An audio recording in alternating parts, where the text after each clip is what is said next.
A scooterist moving with a speed of 36 km per hour sees a child standing in the middle of the road. He applies the brakes and brings the scooter to rest in 5 seconds, just in time to save child. Calculate the average retarding force of the vehicle if mass of the vehicle and driver is 300 kg. ठीक है, तो देखिए हमको retarding force निकालना है. सो कोई भी force जो होता है, force is equal to mass into acceleration होता है. ठीक है, अब चूंकि ये रिटार्डिंग फोर्स है, ठीक है, दैट मींस इसमें मास का मल्टीप्लिकेशन रिटार्डेशन से होगा. रिटार्डेशन, रिटार्डेशन का मतलब होता है डिसेलरेशन. ठीक है, तो देखिए मास इसमें हमें कितना दिया हुआ है, mass is equal to 300 kg. ठीक है, और रिटार्डेशन हमें फाइंड आउट करना पड़ेगा. तो अब यहां पर देखिए एक स्कूटर है जो 36 किलोमीटर पर आवर की स्पीड से मूव कर रहा है. तो उसके बाद वो चाइल्ड को देखता है और ब्रेक लगाता है. तो यहाँ पर उसकी इनिशियल वेलोसिटी दी हुई है, u is equal to 36 kilometre per hour. तो इसको मीटर पर सेकंड में कन्वर्ट करते हैं. 5/18 का मल्टीप्लाई कर देते हैं.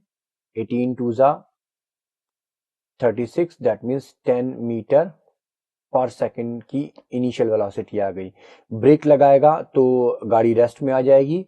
Then v is equal to 0. ठीक है, और ठीक है, यही दो चीजें हमें दी हुई हैं. और कितना देर का, इन 5 सेकेंड्स. देखिए यहाँ पर ब्रेक्स, यहाँ पर कह रहा है ही applies the brakes and brings the scooter to rest in 5 seconds. ठीक है, यानी कि हमको t दिया हुआ है, t is equal to 5 seconds.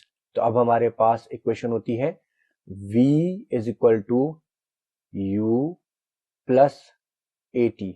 ठीक है, तो v इज इक्वल टू 0 हो गया. ठीक है, u इज इक्वल टू 10 हो गया.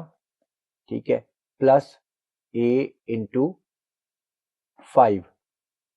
10 की साइड चेंज कर देते हैं. Then it becomes 5a is equal to,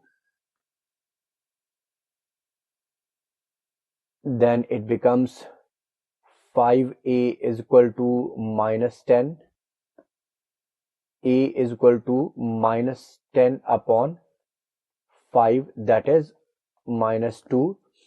-2 का यहां पर मल्टीप्लाई कर देते हैं, -2. Then it becomes -600 newton. -600 newton का मतलब हो गया रिटार्डिंग फोर्स. Retarding force.